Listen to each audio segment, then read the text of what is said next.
listeners and readers of AwardsWatch.com. This is episode 216 of the Awards Watch Podcast. I'm your executive editor, Ryan McQuade. Joining me is our editor-in-chief, Erik Anderson. Hello, we're here. We're here. And our Awards Watch contributor, Josh Parham. Hello, hello. The nominations came out this morning. They're here, gentlemen. And there's some good. There's some disappointing. There's some sad. Maybe there's a couple that are bad. And there's everything in between. It's the typical thing with the Oscar nominations. They're never perfect. That's a pretty normal Oscar nomination day. Pretty typical, though. Some things that we talked about a lot last week's episode came true. There was definitely some snubs in director and actress.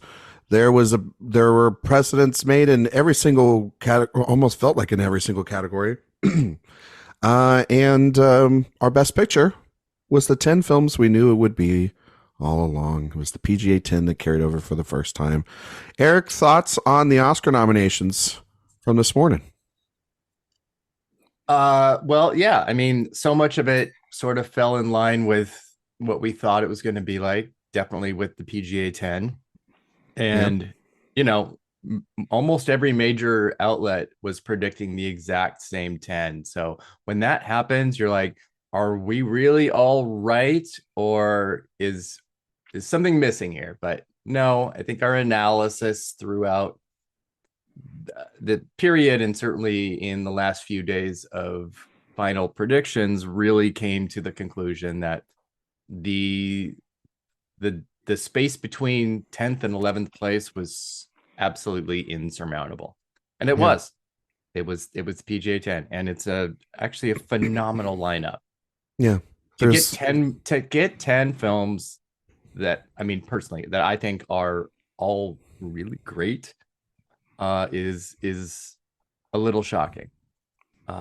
But, you know, that isn't to say that several other lovely films that didn't make it would have been nice too. I went on the record there that Erik said really great with this lineup, every one of those films, and that includes Oppenheimer. So I just went on the record. It's there. I'll edit it in. Just trying to be nice. It was really more of a platitude than anything. I'll edit it in. It'll be Oppenheimer. It's great. Josh, your overall thoughts on this 10? I agree with Erik. I think it's a great 10.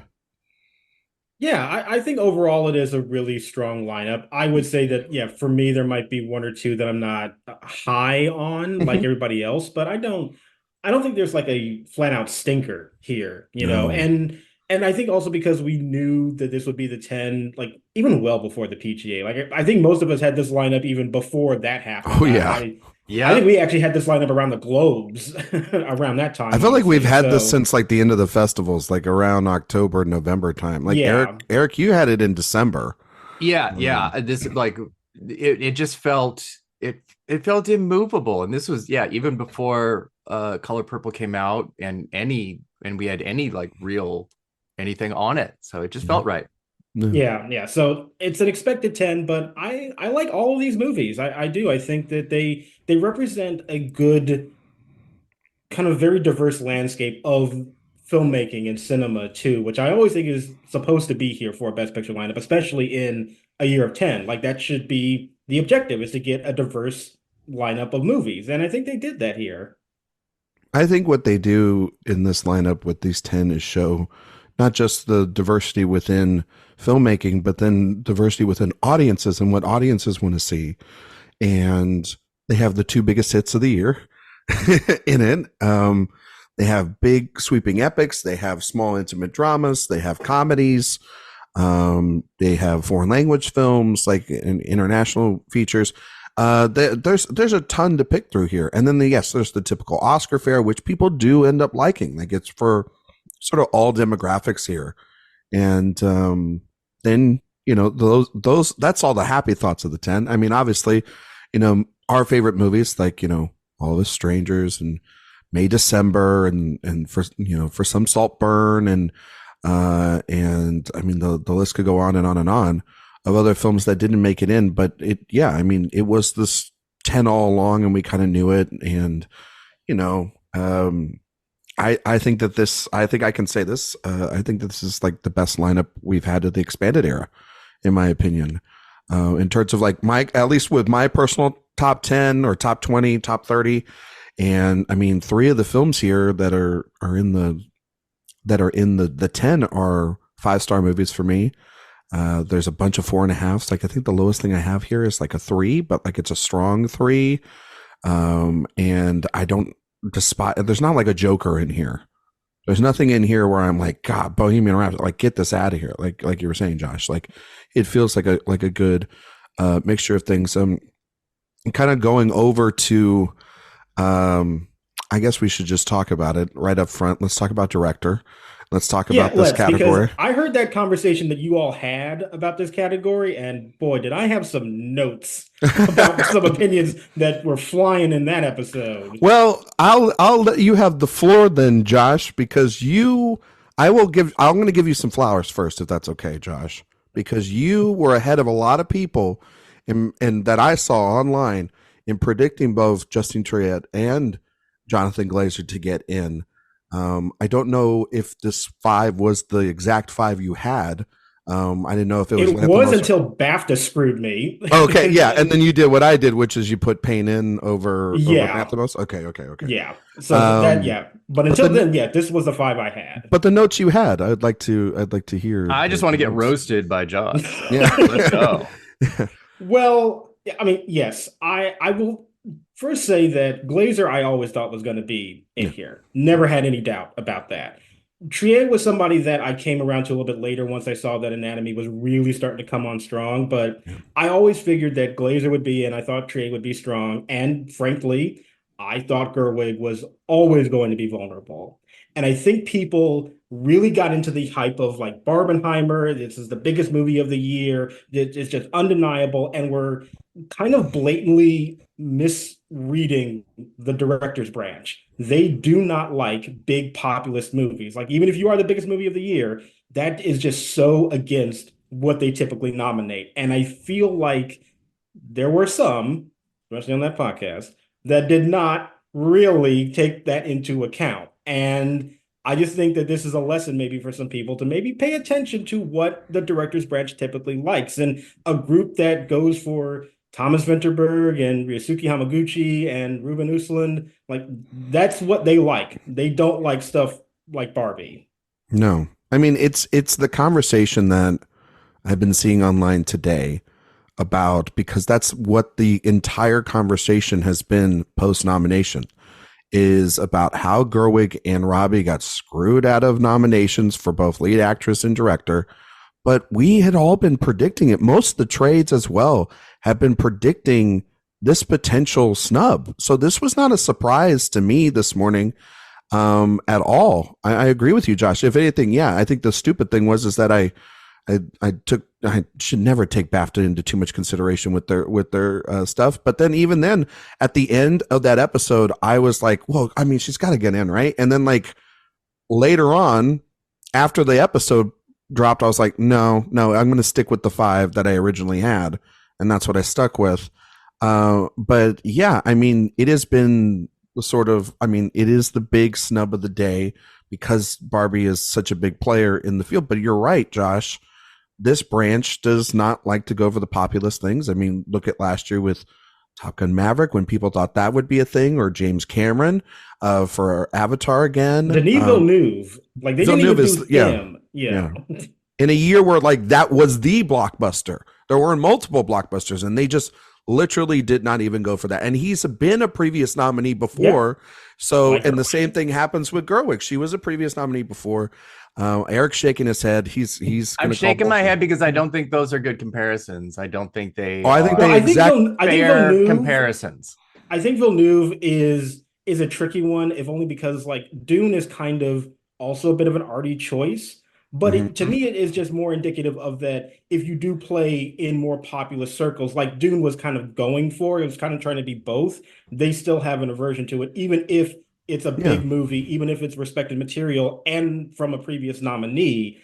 And I just felt that Gerwig was always going to be vulnerable because of that. Like I had never had her in my five because of that. And, I had her like six or Wow. seven, but I never put Gerwig in my five because I just had That's fair no then. faith that branch was going to bite. Yeah, and Yeah. I think the reason why I said those films, Eric, is because those are the populous films that were, not nominated by the Academy over the last couple of years. Yeah, with the changing of this branch. I'm just looking at what I feel is a difference between science fiction and what Gerwig Comedy? attempting and doing. Well, it's much more a social issue film than it is it's not a doll movie. It's No, but it is a comedy. sci-fi Flat. fantasy in the But same it's in the way. service of Barbie, though. And like Yeah. you can Yeah. make the argument that yes, she did it better than you expected, that she changed it for sure. And I think that's why like the writer's branch makes sense. But for the directors, they just time and time again say no to that. I mean, like, look at Nolan. It's so funny that Nolan is so dominant in this race. His two best director nominations have come from World War II movies. Yeah, Mhm. something right up their alley. That's absolutely fair. That's totally fair. But I don't know. I just am. I mean, I made the James Cameron connection in the opposite way that you guys did, where it was like between both Titanic and Avatar, these are massively risky, massively expensive in relation projects that paid off enormously. And I don't know. I really thought they were going to do it, but also, I was flipping out Payne, Gerwig, and Triet like until the last minute. And I don't think I included Payne because of BAFTA, but it's helped. Yeah, that and DGA. Oh, yeah. You know what I mean? And the only thing he missed was the Globe, really. Yeah, and he's got a really good history. Yeah, he does with the Academy. Exceptional history with the Oscars, yeah. So it doesn't really. It's not that it doesn't make sense. It's just to me a little surprising that he didn't make it. Well, I think that I'm glad he didn't make it personally. I mean, in service of Glazer and Triet absolutely getting in, yes. Yeah. I will say that, I mean, there were other directors that didn't get nominated today either that were part of Best Picture. I mean, it's, there's another female director that had a Best Picture nominee too, in Celine Song, and she did not get anything other than screenplay either. But also, I think Justine Triet getting in is kind of big. It's like it's what Portrait of a Lady on Fire was not able to do, and defy the odds and run the table and say a big fuck you to the French who didn't pick it, and be able to capture, off of winning the Palme d'Or and being something out of Cannes that I mean, it was, when we were at festivals, one of the hottest tickets and hottest conversations that we had all season long. And so it is not surprising at all that it got in. It's not surprising that Glazer got in. Like, talk about somebody who hasn't made a film in like 10 plus years and came back with another World War II film that's very different and unlike the other World War II film. Both of these films that are nominated that are World War II films, they're much different. And I mean, obviously Scorsese, that's sort of a foregone conclusion. Lanthimos, I thought, was the one that was vulnerable. Yeah.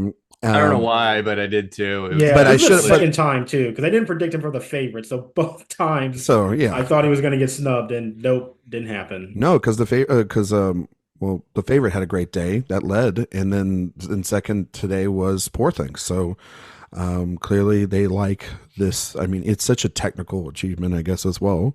But it is interesting, the parallels between Poor Things and Barbie, and how one director gets in over the other, and that's an interesting conversation to have or not to have. It's the type of movies too. Yeah, I know. It's one's.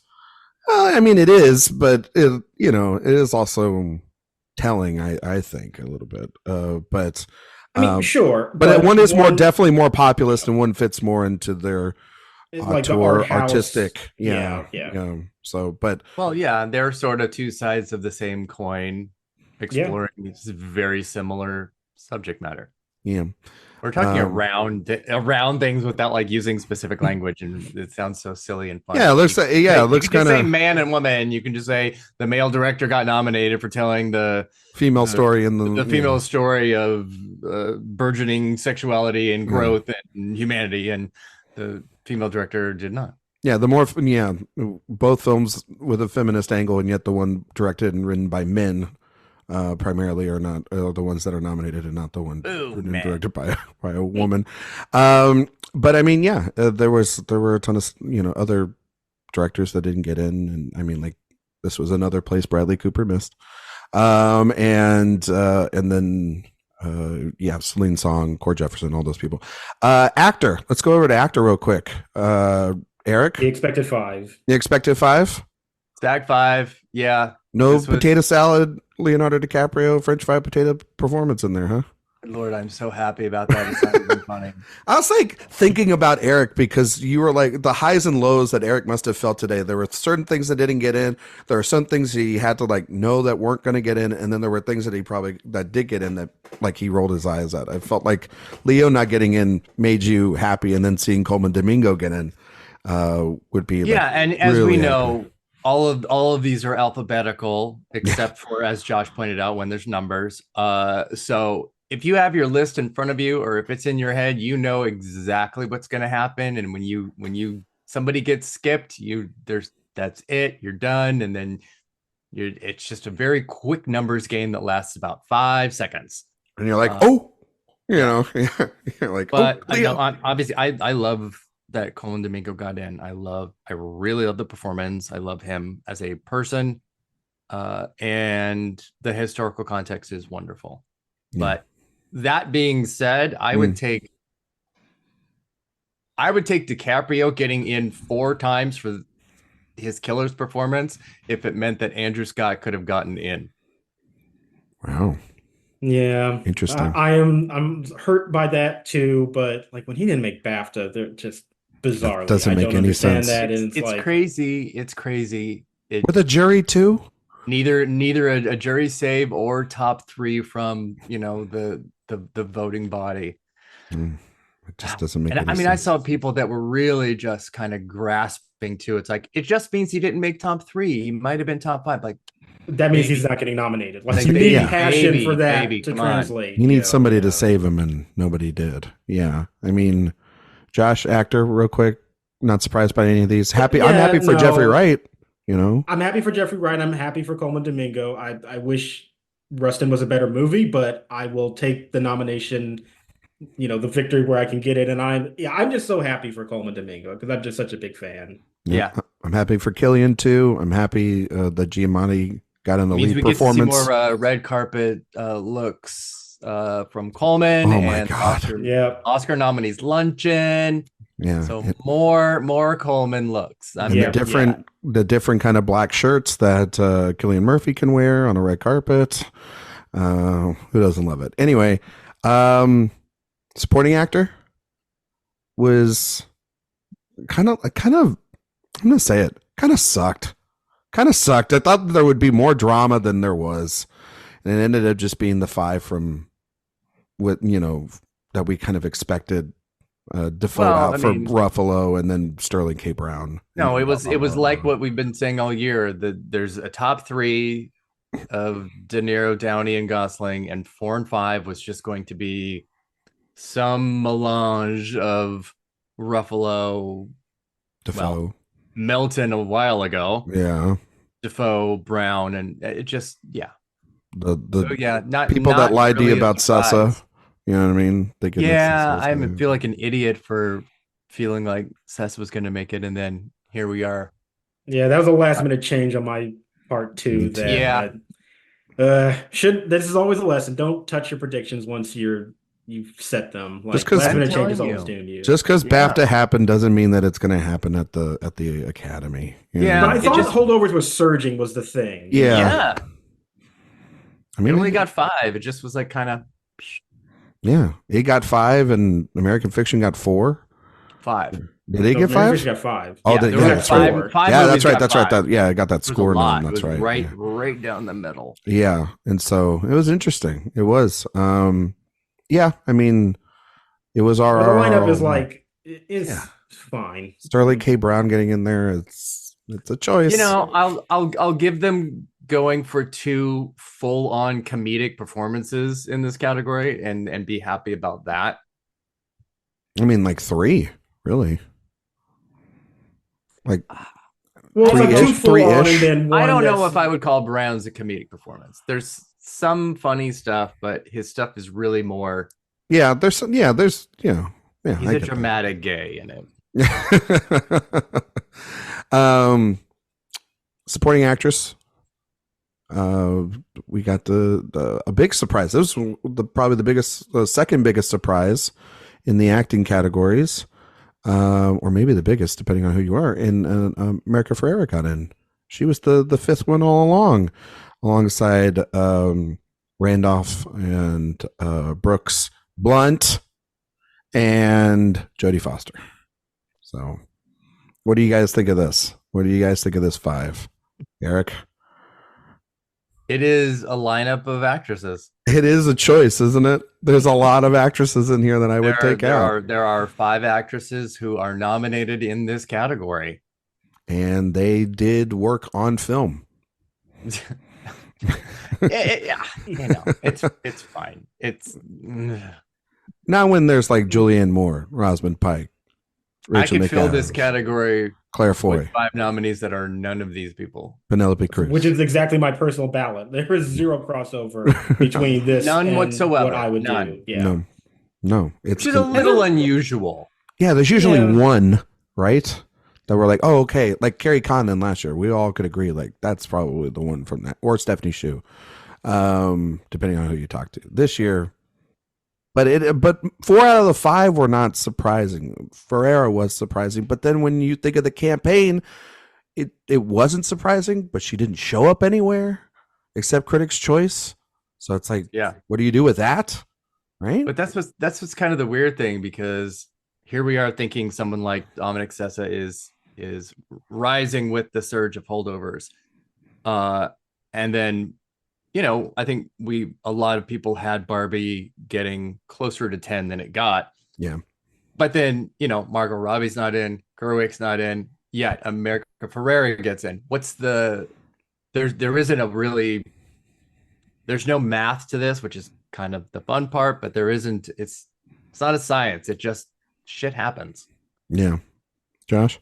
Yes. Especially because she didn't make SAG. That's when how do you get this Oscar nomination when you don't show up at SAG in supporting actress for Barbie? That just really didn't make sense to me. And it's the reason I didn't predict her. But I always thought that she could get in. And look, she's got the monologue. She's got the scene that they're going to for sure use as her Oscar clip. So it makes sense in the grand scheme of things. I agree with you that matching it with the other weird misses that the movie gets, it's just a weird kind of collection of nominations that it has. It doesn't really make sense for that movie to both kind of it's like it both overperformed and underperformed at the same time. Yeah, exactly. But it's an interesting result, and I'm glad that she's got a nomination. I think that's still a good thing to celebrate, even if I'm not personally invested in it. It was a good surprise. I wouldn't. Yeah. I wouldn't put her anywhere near my personal. And not many surprises this morning, honestly. No, that one when that happened, I went, oh, okay. I was like, oh, okay. We should have seen it, but also, it just, I don't know. It's another. The only one real surprises came in some of the crafts. The crafts. We'll talk about the crafts here in a second. Yeah, but not much really in the top 8. Yeah, actress. Let's talk actress. Keep on swimming. So Josh, did you go 5 for 5 like I did?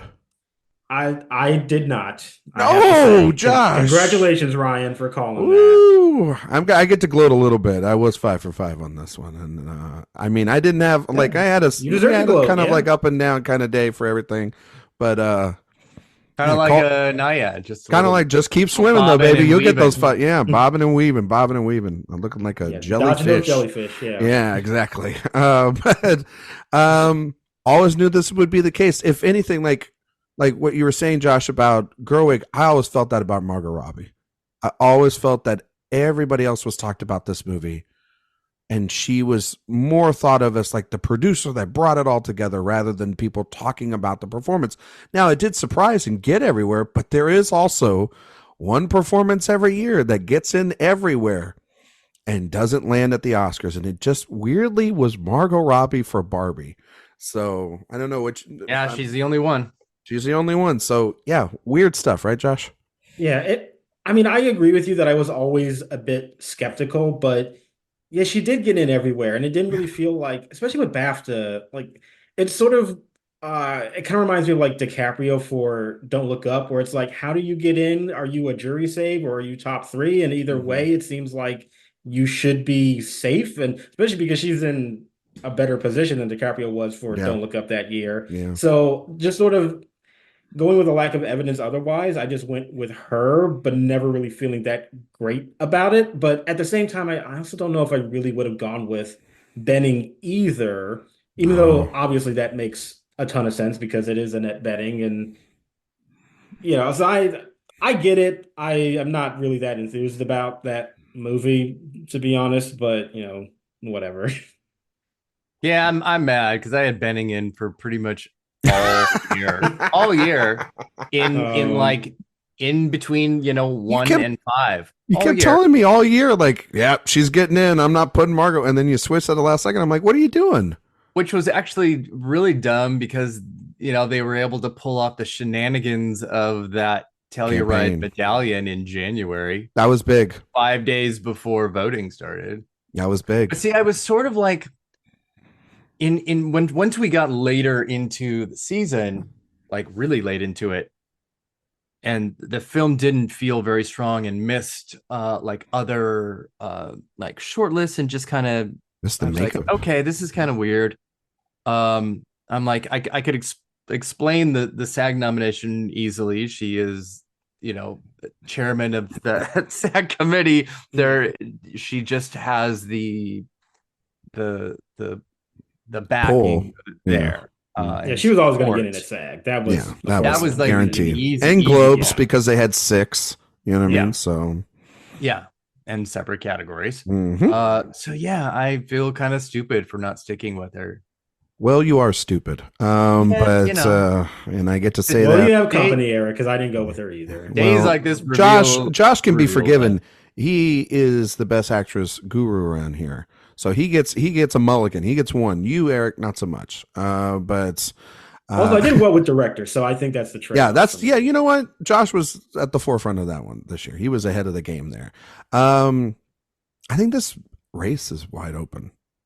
I think still for what? For actress. For actress? I don't think it's stone sewed up just yet. I think Lily could still pull a comeback, win SAG, but I also think Sandra Hüller's not out of this either. I think what do you mean comeback? Well, because she didn't get BAFTA nominated. That's why. So that's a big, and she didn't get Critics' Choice. Like that was bam, bam, back to back. So that would be big for her if she won SAG, but to kind of get back into almost like equal stature with everybody else because and SAG's the last precursor this year too. So yeah, and so like that would be big. But I mean, maybe Sandra Hüller on the outside looking in. Yeah, because BAFTA's not going to play too much of a factor into the voting period. But SAG's actually happening during the 5-day voting period, which is insane. Yeah. So whatever happens there, that's where you should probably lean. And there's definitely late voters that might be swayed by I don't know, the flow. Yeah. No, I mean that's what happened last year. Yeah, like we did last year, 4 for 4. Not to say that even if Barbie wins or something else, that's not because I think it's Barbie, Killers, Oppenheimer, Color Purple, and American Fiction. PGA is happening right around that same time too, so we'll get a good feel. Yeah, PGA is the day after SAG. Yeah. Also during voting, but Oppenheimer's winning PGA, so yeah, we don't have to worry. And then it's winning picture, so we don't have to worry about that either. Yeah. SAG Ensemble. If it won that's just kind of icing on the cake at that. Yeah, point. That'd just be icing on the cake. Yeah, it doesn't need SAG Ensemble, but I expect that it will still win that anyway. Probably will. It probably will, and definitely should. So yeah, we'll see. Emma could totally win that though. Lily could. Oh yeah, it's a race between those two, I would say. Sandra's not nominated there, but I wouldn't be surprised. Oscar day. She would have to win BAFTA for me to like really consider that, and True, she could, but it would be after the vote. I would have to see that first. Yeah, it would be after the vote as well too. Screenplays.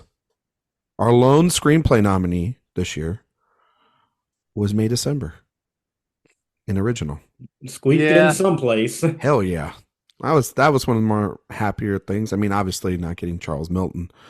But you knew the writing was on the wall with that. I knew, but and I didn't predict it, but it still doesn't. I mean, it was closer than. No offense, it was close. He was closer than Andrew Scott and some other actors that we love too. I mean, he had been nominated at Globe. He won early in the year, New York Film Critics, and then he won at Gotham. But that Gotham one was. I think he was like 8th or 9th in that ranking. Damn, Josh. All right.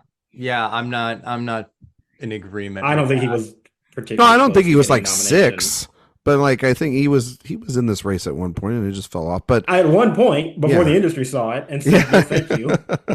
But that screenplay always felt like it was a pointed campaign by Netflix to get Charles and the screenplay in, and they only got the screenplay in. But everything else, it was Anatomy, Past Lives, Holdovers, and Maestro, and then on the other side it was Barbie, American Fiction, Oppenheimer, Poor Things, and The Zone of Interest. No Killers of the Flower Moon. Hey, I got that one right. You got that right, but just wrong movie. You picked Strangers instead of Zone, which that's fine. Yeah, and then, but again, that last spot was those 3 movies. Yeah. No, it was. You just roll the dice and see which one gets in. Speaks a lot, I think, with Leo missing and with that screenplay. It speaks a lot, I think, about what the overall Academy thinks of Killers of the Flower Moon. Don't you guys agree? Yeah. And another movie from Scorsese that has exactly 10 nominations that could win nothing. I think it's got like its chance at like 1, potentially. Yeah, it does. And I will be honest with you that I was a lot more confident about that one when it had more than 10 nominations. When Leo and the screenplay were there. Once you get into like 11 and 12, then you kind of need to win something. But if you just have 10, he's done it twice before, and that does make me a little bit more nervous about it. Well, the film that is ahead of it in nominations also has the lead actors nominee as well. And that also might be the only thing. So we've seen that happen before for Yorgos Lanthimos too, where the actress was the only thing his film won. The Favorite had 10 nominations and only one Coleman. Yep. Yeah. Erik, your thoughts?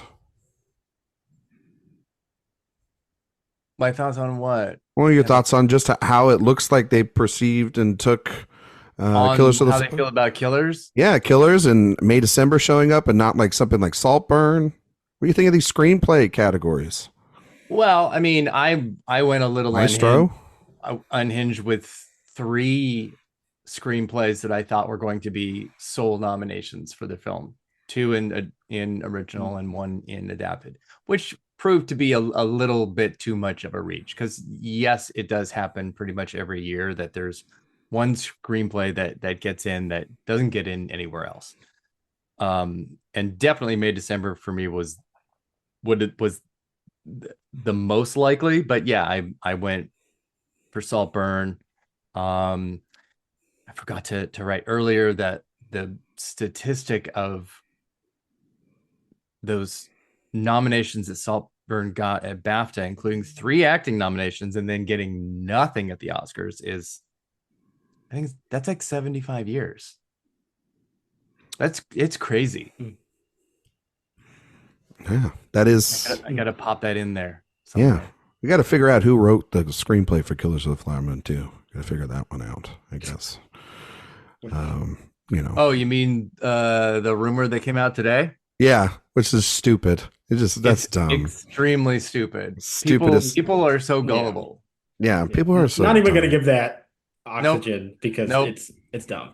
But just say that. I know. Yeah, it's just I actually am a little surprised that Zone of Interest did make it in, just because I do respect that movie's screenplay, but you do kind of feel it more as a directorial achievement.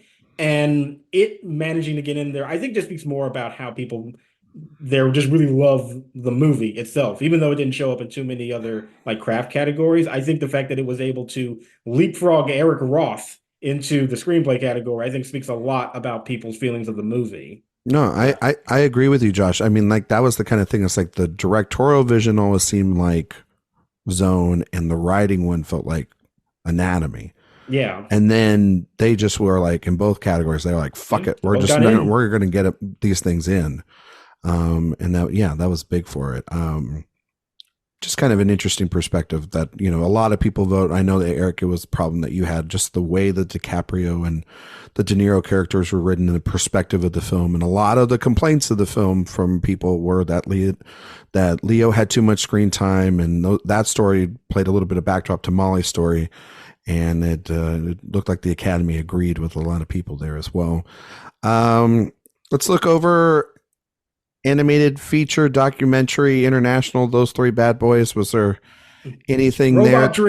Robot Dreams. I'm so happy. I went 5 for 5 in animated. Yes, he did. 4 for I didn't have the strength to do it myself. I couldn't get my hopes up that much, but I'm so happy. I picked Turtles over Nimona because I went with the PGA lineup. No, see, I had Nimona in there. I did put in Turtles. I never felt good about it, but I just didn't, like I said, I didn't want to believe that they would be good enough to do Robot Dreams. I just didn't have any faith that they would do that. Yeah. I did this. The branch does like those small things. It's small they animated films. They do, but it's not only the branch anymore. And so that's the problem I run into, because everybody can vote for animated feature now. No. Are you sure? I thought they opened that up to everybody. Oh gosh, did it? Guys. Oh, the way. Okay, yeah, because international feature film isn't. Yeah. Guys, we have to know what we're talking about Baby here. Nominated that 1 year, and so that's why I was nervous. Like if it was just the branch voting, I would have said, yeah, absolutely, Robot Dreams would have been a nominee. I would have predicted, but when it's everybody and there's more people, I wasn't 100% sure, but I'm glad that it persevered, because I love Robot Dreams. It helps when you have like Lord and Miller and Del Toro like championing your film right as the voting's going on. Yeah, I mean, kind of helps, like people like, vote for this. Okay, I will. And and I don't know, you write it on a ballot. It's may not have seen it. Maybe you see it later. I don't know. International feature. Good job, France. Wow. Real smooth. I'm kind of I only went 3 for 5 in this. I'm kind of frustrated by I went 3 for 5 too. Perfect Days. My Americazzi thing did not pan out. God damn it. What was that? Lo Capitano one? Io Capitano. Yeah, Io Capitano. Yeah, and, which is it's a okay movie. And Perfect Days, which is a movie I don't like. So it was. I like Perfect Days. I really liked that one, but I didn't think it was going to get in because it seemed like it was softening its support these last couple weeks, and I didn't think it was going to happen. But the thing that makes sense about it now, and it's not the reason, obviously, I didn't predict it, but I predicted another movie, which is this lineup was looking very exclusively European. Yes, and that usually does not happen. There's usually at least one that's not European, and I gambled that was going to be Totem. So I lost that one, but Perfect Days being in here, like there's your one non-European entry for international feature. Yeah, I didn't think, or even Eurasian, because in looking at Ukraine and outlying, I suffered that. I had tasted things in there over, because I thought France would get in over Italy, but yeah, there was always the I don't know. I just end up picking all European films, and then I'm like, yeah, then I can at least get 4 out of 5 probably right, and then whatever the surprise is, I'll take it. But I also thought Fallen Leaves might have had a chance. It felt like it was kind of surging up a little bit too. Yeah, I did actually drop that one, which did break my heart because I love Fallen Leaves too. But good movie. This is what happens when it gets very crowded in this category. Not every great movie can get a nomination. Well, that was the thing too. I thought 20 Days of Maripol would pull in. That's actually the one that I put BAFTA too. I thought and was going to happen for it. They've been notorious the last couple of years of having one crossover over there, and it's such a timely film Notorious. Notorious. Rude. But yeah, I thought that would get in, and it didn't. But sure, Perfect Days. Yeah, we'll take just scrub. You know what I mean? So documentary. I think I went 2 for 5 here. I went 3. I did not have Bobby Wine, even though we talked about it. I did have Bobby Wine. That was one I was actually. Hey, look at you, Josh. Me not having the Cinema Eye honors and the International Documentary Association winner in did not feel right. Mm-mm. But then To Kill a Tiger. Remember I mentioned that it's just like, what if that's the surprise? And I was like, it's all over my Facebook and Instagram ads. And then sure enough, it got in. I'm just shocked that Beyond Utopia did not make it. I'm shocked. Or Symphony. Well, I mean, I'm not shocked that Symphony didn't get in. No, I'm not shocked by that. No. But it was a big surprise. I mean, like, obviously we talked about it, like not getting in and potentially, but it was more along the lines of still not getting in. And that one felt a little bit more, easy, I guess, safer, but it was, Well, as you know, it was almost not eligible to be nominated. It's only here as a loophole. Exactly. The CCA curse came in and said, get out of here. Yeah. We're back, baby. Was there anything else below the line, guys, that you wanted to call out here specifically? Maybe some. Maybe. Well, I mean, I think we should. There's a few things that we can cover. Yes. The strength of Napoleon. Hello. The creator doing better, slightly. Sound for creator. Sound like there's a lot of shooting in it. Okay, I get Pew, it. pew. Sure. But then, like, Ferrari doesn't make it in. They love cars more than they love shooting. The Killer not making it into like sound either. I thought that could have 2 categories. I think if there were 2 categories, I think both of those would have been in for sound editing. Absolutely. Oh well, if there were 2 categories, Oppenheimer would have had 14. Think about that. No doubt. As well too, because it would have got sound and editing as well. Yes, and if it had gotten to visual effects, it'd have 15 and be the all-timer. It totally would have. No, I know, such a shame. 15.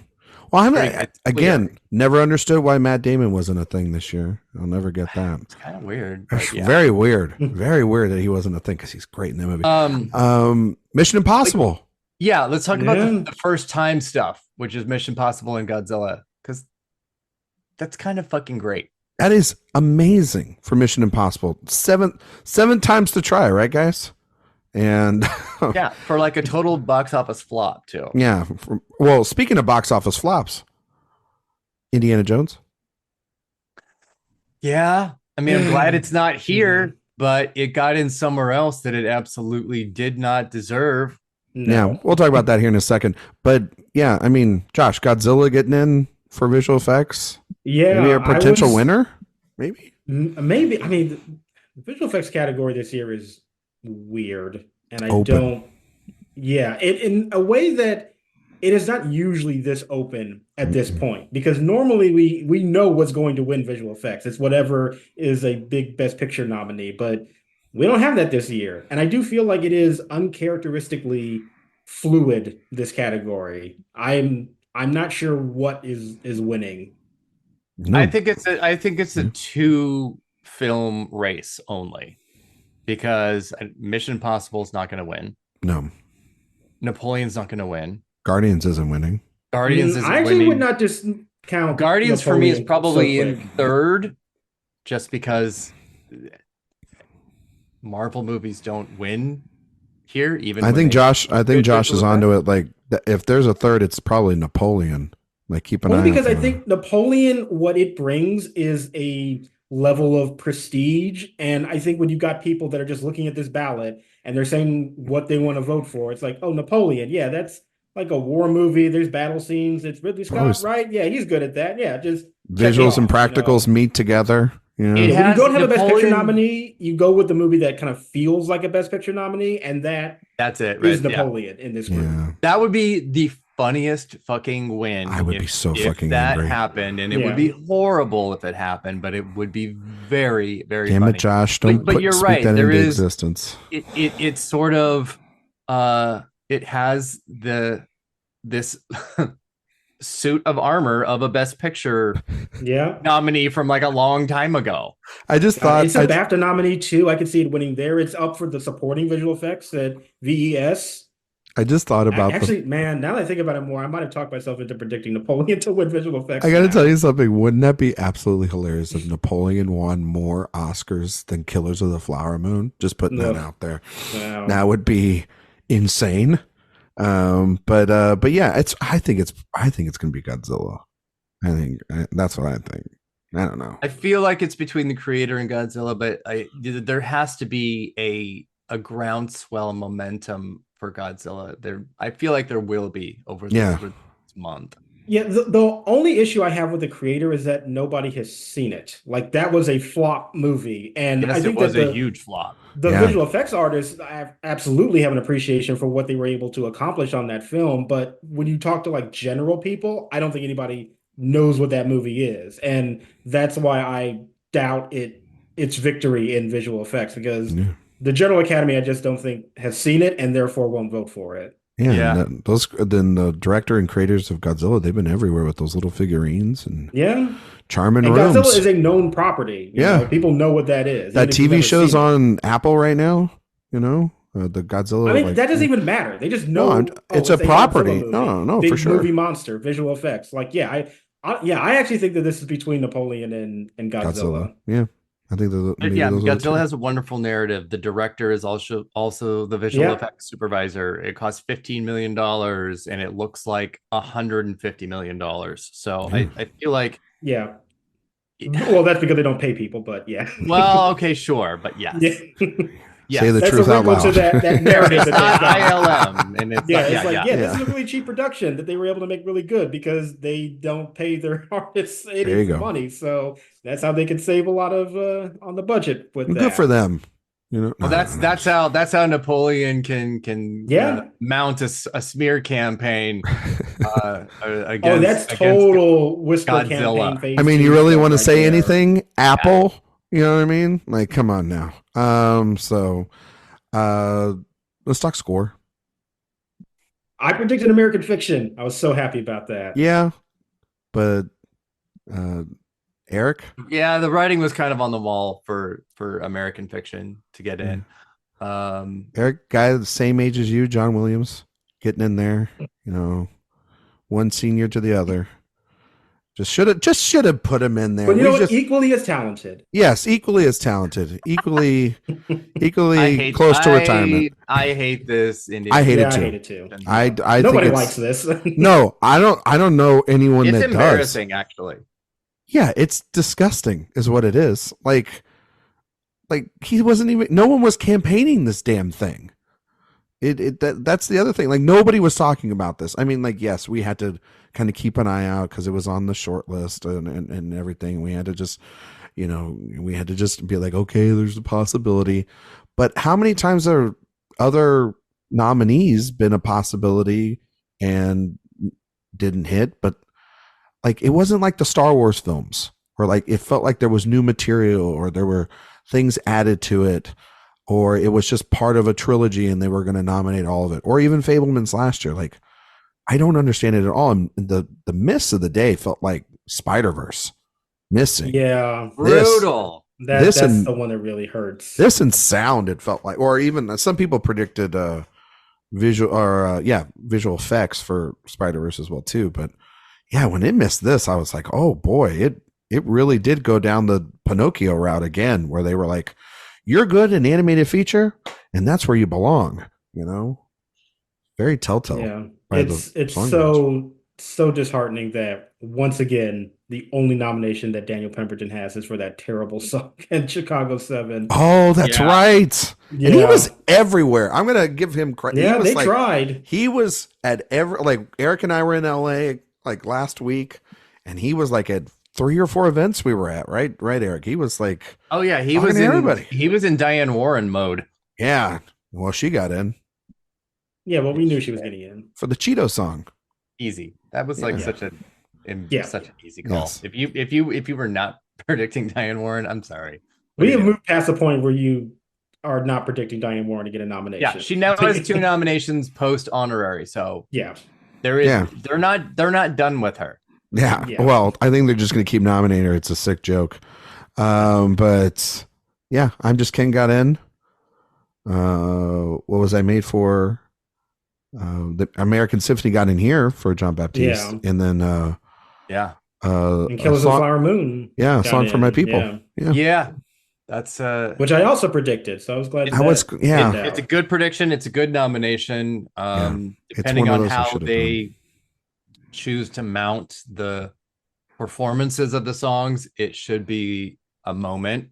Yeah, it's I can see the emotional resonance of that performance already being a big thing. And poor Lenny Kravitz. Poor Lenny. He was everywhere. No, well, that song is terrible, so I'm glad. Josh, tell me how you really feel.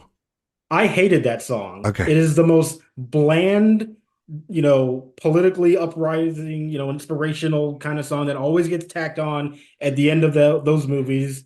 So no, I hated that song to begin with. So I'm glad that they actually chose not to nominate it because it's kind of shocking though that they didn't, because every year is like a stand up, rise up, any combination of those, and Diane Warren's been like a part of like 10 of those. But that's like, probably what it was. It like every single year, and sometimes in the same year, and you're looking at these titles going, this is like some AI generated nonsense. What was the song last year what was the movie that Diane Warren wrote the song for last year? You know what I'm talking about? Was it Tell It Like a Woman? Something like that. Like a Woman, for the movie, a movie that doesn't exist. Literally no one saw, because that does not exist. Never was in a theater, like not even on a streaming platform. It's just out there in the clouds somewhere. Yeah, can't find it. I gotta mention just brag about 2 things that we did talk about. We did mention this cinematography. Ed Lockman, of course, that son of a gun. Good nomination. Bad movie. It's not a bad movie. It's not. It's a fun movie. Bad movie. Going 5 for 5. Hey, my quote is in the trailer for that, so I can't say it's a bad movie. Well, I'm not saying anything about the trailer. I'm talking about the film itself. The film put me. I like El Conde. Yeah, I like it too. It's brought to you by Xanax. Anyway. Oh my God. And I gotta say, pat myself on the back. Golda. Well, that was always going to get nominated. Good one. No. The minute I heard that was announced, it's like, you put Helen Mirren in that makeup. Like, yes, this is getting nominated. This should not be a shock to anybody. I think because there was more backlash to that than Maestro, and I think it was like, where can you watch Golda? You can't watch that thing anywhere either.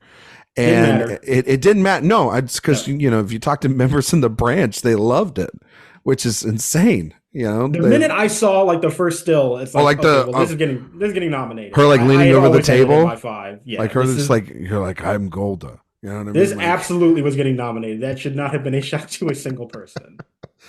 Yeah, Erik, thoughts on Golda? I talked about my thoughts on the other podcast this morning. I'll repeat it here. She looked like when an old woman has like all that bunched up stockings around her knees. That's what the fucking mask in Golda looked like. It was absolute night terror. Total nightmare fuel. Yeah. Horrifying. Awful. Terrible. Okay. All right. Okay. But it's transformative. You know what it actually looked like? You remember the town when they dress up as the nuns to rob the bank? Oh my God. That's what it is. With that big, like, open, gaping mouth. Like it looks like it's dripping. Like that's what it is. Damn. You really are on it now than you were on in the morning. All right. Fucking terrible. Terrible nomination. But it's a transformative makeup piece, and They go for it all the time. They do go I for mean, that. speaking of Branches. makeup, kind of interesting that only 2 nominations for Society of the Snow. Yeah, Yeah. thought it could have. Yeah. I mean, especially with all the talk about how, this is the most viewed Netflix movie that's like an international film and forever. And it seemed like it was kind of surging another one at the right time. It And sounds like a yeah, lot of just- filters that you need to do for that search there, Josh. Like it's I this, mean, this, and here. Do they get to this and this minute? And Yeah, well, I also feel like the reason which that movie is Netflix popular person because of sent you that the lead email? You know what I mean? So, actor. but no, I think that they did they have like an underperforming day? Netflix, it felt like. I mean, They- that's 7 they- nominations for Maestro. I think that's pretty good. that Maestro did as best as I think realistically was possible. Well, it did miss production design and costumes. That was also a big- Yeah, but they got screenplay though. Yeah, But it that's got true. Screenplay. Yeah. I Well, think that is a trade-off that they will take. Yeah, though Yeah. Mark Bridges missing for his costumes was a little bit ridiculous. Well, it was a close.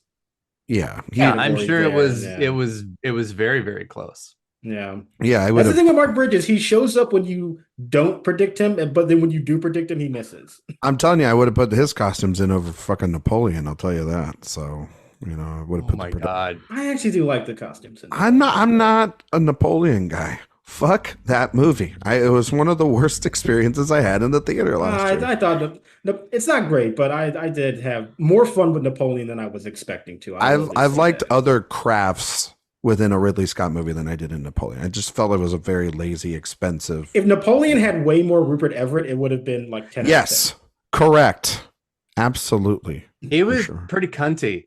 Yeah, this is awesome. But I needed Yeah, more. I needed I- more of that. It didn't feel like I also liked Rupert Everett. Yes. should have been the lead. He should have Especially been in Napoleon. that room that looked like that weird forced perspective Alice in Yeah. Wonderland room with the parquet floor. Everything about that scene was so off kilter and bizarre and great. Hmm. I sort of wish the rest of it had that type of energy because it felt Yep. a little manic. Mhm. But No, for sure. All right. Those are the nominations. Those are our reactions to them. Let's just overall, how are we feeling going into the second phase? What are we looking at here? What's the race shaping out to be? Final outcomes? Are you already feeling good about some categories as opposed to others? Well, I mean, Oppenheimer is winning. I think. Wait, For me, that is open and shut. I don't think there's any question about that. The only reason why you're asking this, right, What? is that you want both Josh and I to bow to the altar of Oppenheimer. I would never do that. That's not going to happen. Kind of. I will say, no, I'm not going to do that. Well, I feel like that would be more so directed at you, Erik. I mean, I really like Oppenheimer. I think I'll save that for 10 o'clock Eastern Standard Time on March 10th when we do our reactions episode. That's what I think I'll save that for, but not right now. Come on. You have Why fun would I with do that that? because I will not be on it. Well, then we'll wait till the 11th or the next week or the next week. You'd have a whole year. You're not going to be able to run away with your scurry away from that. There will be. No, I mean, there's a lot of things that are pretty that are set in stone. Robert Downey Jr., Da'Vine Joy Randolph, Oppenheimer Score. in picture, in score, in director, in editing, cinematography, and sound. Those are I don't know how anybody would not think that unless I've already heard some crazy people. weird things happen with guilds or like a controversy against every single person in the cast and Christopher Nolan and like child Universal. But even then, I don't know. No, I It think could that probably still win. I mean, that's the thing. It's like, there's already the think pieces coming out today about like the egregiousness of the snubs for Barbie, or does that, people have already tried even before these nominations happened about like, will it be an Argo? Will it be people so mad that they try to do that? Okay, I know, Josh. I know you got, but I don't agree with those. I'm just saying that like those things are already trying to be put out in the ether, and I don't think I they just exist. need to say this for the record for people. When Yes. you make the comparison to Argo, that is completely inaccurate. Thank you. Because Argo was already on the trajectory to win Best Picture. It Yes. won the Globe and it won Critics' Choice. Well, technically won Critics' Choice after the Oscar nominations came out, but it was on the day of. So those results were already finalized. Yep. That movie was going to win Best Picture before that happened. The only thing that the snub did was that it galvanized the support even more, but it didn't create that support. It was already there. No. It was the only thing that mattered was that Argo won 3 Oscars instead of 4. Barbie is not in that position. It has never really been in that position. Like, it's gotten a ton of nominations, but that movie doesn't win major Best Picture prizes. It's never really been positioned as a legit challenger to Oppenheimer. So to me, the miss in director is just more indicative of the industry being like, we appreciate this movie, but we're not going to give it Best Picture. And we're never really going to give it Best Picture in the first place. No, I think that they've made their choice. And well, I mean, almost any lazy predictor that goes right to Argo or things like this, it's such a false equivalency, and it's just so ridiculous. It's banana pants. It's crazy. Yeah. It's lazy, as you said. They see a connection and they think like, oh, that must be the same thing. And it's like, no, that's 2 completely different scenarios that those movies are in right now. Yeah. I will say we have not seen SAG or BAFTA give out their awards yet, but we've been in rooms. We've talked to people. We know what's going on. Like this is it's pretty. But that didn't necessarily pan out today. So. Well, no, I'm not talking about. I'm not talking about. I'm not barely anecdotal. No, I'm not talking about Barbie. I'm talking about the winner of this award. You know, it's and here's the thing. What happened with Barbie has nothing to do with Oppenheimer. It has nothing to do with the other films. It has everything to do with just, you know, maybe they just didn't respond to it. I mean, comedy is a very subjective art form. It also is about the director's branch. It's also about the actor's branch. It's also about campaigning. It's all these different factors that go into it. And yeah, I don't always like to come on shows or whatnot and do apples to apples comparisons to last year or the year before, because as Erik's always said, this year is its own thing. And I mean, we were heavily predicting, many people were, that these snubs were going to happen. And I don't think that they're, you know, last week we talked about, is there like a clear second film to run up against? And last year we were at this same time trying to be, oh, is it Banshees? Oh, is it All Quiet? Oh, is it this or is that? Or is it still Fablemans? And then it ultimately just didn't fucking matter. It just was Everything Everywhere All at Once.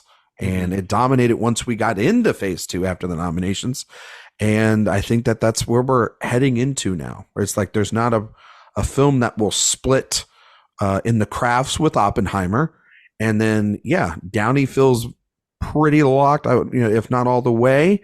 And then he is all the way locked. I mean, then it's a race between the supporting races they're done. Yeah, but I mean, it's still Murphy and Giamatti. Yeah, I mean, you know, I still think that's a bit of a race. Yeah, it is. And but also too, if you wanted to try and make an argument that was pro Barbie after the snubs this morning, don't be looking for it in Best Picture. Look for it in adapted screenplay. Yeah, because if there was any room for sympathy for Gerwig, that's where it's gonna go. Yeah, no, for sure. I agree. In fact, it's really like it's very likely. It was even before today. Yeah, and I think it. I don't know, but I might have ranked Barbie third in adapted screenplay, though. To be honest, it was number 1 for me. I mean, Josh, I will say, over the last couple of years, they do. I mean, when it is these kind of big sweepers, they also do just kind of like vote down the line, and then they can give it a screenplay as well. Sure, you know? They can give that to Oppenheimer easily.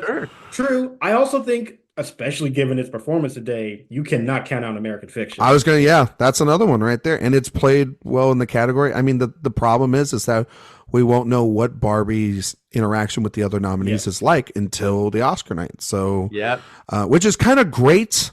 Oh yeah, and how it very should exciting. be. Yeah. Yeah, I mean, but it's Yeah, also I mean, kind of like Yeah, how Barbie it could is win, for- but I just don't think it is solidly in that position. Yeah. in my no, opinion. No. I'm gonna have my first prediction, my post nomination predictions out on Friday. And adapted screenplay is going to be a really interesting one because that is a 3-film race between Oppenheimer, Barbie, and American Fiction Yeah, for all very different reasons. yeah, and it's exciting. But yeah, no, we're and then actress, yeah, it's like we said, it was kind of wide open. Yeah. But yeah, I mean, I feel fairly confident that right now Oppenheimer is walking in with 5. I'm not 100% just there yet. It's walking out. It's walking in as a nominee. It's walking in with 5 because they already got him in the hand, baby. But see, that's not Like they're gonna sit in there. They're gonna sit there, and they're already waiting there. That's not how the time They're already space in the gift continuum bags for works. Oppenheimer. Yeah, they're already in the gift bag. The interviews have already been wrapped. It's done, baby. Okay, They already have the little it's already engraved. Just metal engraving. go to already the after there. party. You don't go. We'll put seat fillers there for you. All right. But I think that I'm still waiting just a little bit more on Downey. Even though, yeah, I feel the confidence. I don't know. I've seen things before. What is he going to lose? Listen, Josh. I have been out front with that Downey's going to win this category, but even I'm like, same. I'm not ready to call it yet. I'm not ready to call I don't it. know why. I don't know why you are nervous. I'm just about being that. a little bit. He's clearly cautious. winning SAG, and he's going to win BAFTA more than likely too. I don't know if he's going to win SAG. That's the place I worry about. He is if he wins 100% SAG, it's going to done. win SAG. I just need 100% winning SAG. Listen, I just want to see him win it before I'm. Everybody wants to see a confident. Downey Jr. speech. That's the thing. Like that's why he's going to keep winning because No, people for want to sure. see him talk. Like no, I get it. Don't doubt this. Josh, don't overthink this. It's Josh, done. don't hurt me. Don't hurt me. It's okay. We're on the same side here. It's okay. I just don't like talking about categories that are sewn up. I get you. I get enough of that in other places. I don't need it here. I get you. I get you, buddy. It's also me being a little bit more objective about my favorite film of the year and just trying to be like, okay, I don't know yet. I don't want to go full ham on it all the way and just say it's going to win everything. Like I don't know that yet. So it's just me being a little precautious. And I think that that's fair. I think it's fair. Okay, I mean, I get that for your own mental sanity, but I don't Robert know. Downey Jr. is 100% winning supporting actor this year. I'm not buying it at all. Like one single bit. This feels like a show, and I don't buy it. Listen, I'm Nope. legitimately. I mean, if I wanted to, I could talk about how, well, if Oppenheimer's sweeping everything, let's talk about supporting actress. But I'm not going to go there. I'm not going to go there. That crazy. Not going there. You don't need to get that crazy. I mean, Erik, wouldn't you love that? I don't like your phrase. I don't like your phrase. All right. We're going to get out of here. Josh, before we go, actually, Yep. I just want to make just a couple more call outs. Like, I'm Okay. not going to go through everything, but I do just want to note calling some people out or things. nominees? No, just actually with the short categories. Oh, okay. Like, obviously, I'm not going to yeah. go through everything, but just a couple things I think are just interesting. Like, one, Wes Anderson getting in, which I kind of feels like actually Lock it up. guarantees him a win. Yep. especially Lock it if up. everybody's Nomination. voting. I feel like we're going to see Oscar winner Wes Anderson. I think that's pretty neat. It makes me happy. In animated short, there's one from Jared Hess, who is the director of Napoleon Dynamite. So, the director of Napoleon Dynamite is an Oscar nominee. Yep. And then for documentary, the Nine Nine and Waipo is from Sean Wong, who's got a movie at Sundance. So that's pretty neat that's all happening for him. I like, right at this cannot moment. wait. I can't wait to see Dee Dee too. I'm Yeah. so excited for that. Me And then too. Yeah. I also saw your post, Josh, which is a classic Josh post. And This now I'm what I need even to more do. interested. Yep, this is what I always do after the Oscar nominations. I will always find the hot nominees for people. Thank you Yep. very much, Josh. Thank you for your service. Yes, well, that's called Absolutely. journalism. Yeah. Jared Hess, like you mentioned, yeah, Oscar nominee. You know who's not? Todd Haynes. just going to continue to bring that up. Well, he's a nominee for Academy. screenplay, but he's not a nominee this year. He should have more than one. I mean, I agree with that. Yeah, it's bullshit. Academy, get on it. Bradley Cooper has 12 nominations now. It's now more than PTA, and he ain't going to win any one of them. And he's not going to win. Nope. Yeah, it ain't by a nose this year, I'll tell you that. Anyway, Josh Parham, can you tell everybody where they can find you and all your work on the internet? You can find me on Twitter and Letterboxd at JR Parham, and you can find my work over on Next Best Picture and AwardsWatch. Yeah. Go follow Josh for all those hot photos. Erik, where can we find your ghoulish self on the internet? Oh, wow. Yeah. Do you have your mask on? How do I even add? Yes. Gold up for Halloween. Let's go. From the town.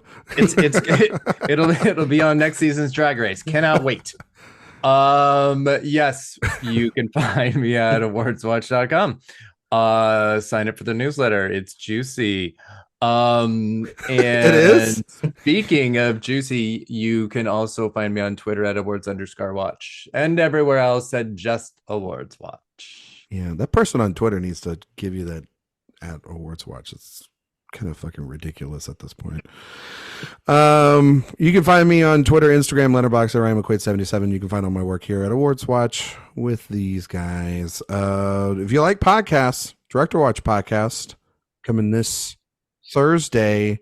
We're talking about The Exorcist, so please listen to it this week. We won't have a Sunday show for next Monday because we're doing this one, so there you go. And so then you can also next week listen to the episode on Sorcerer in between.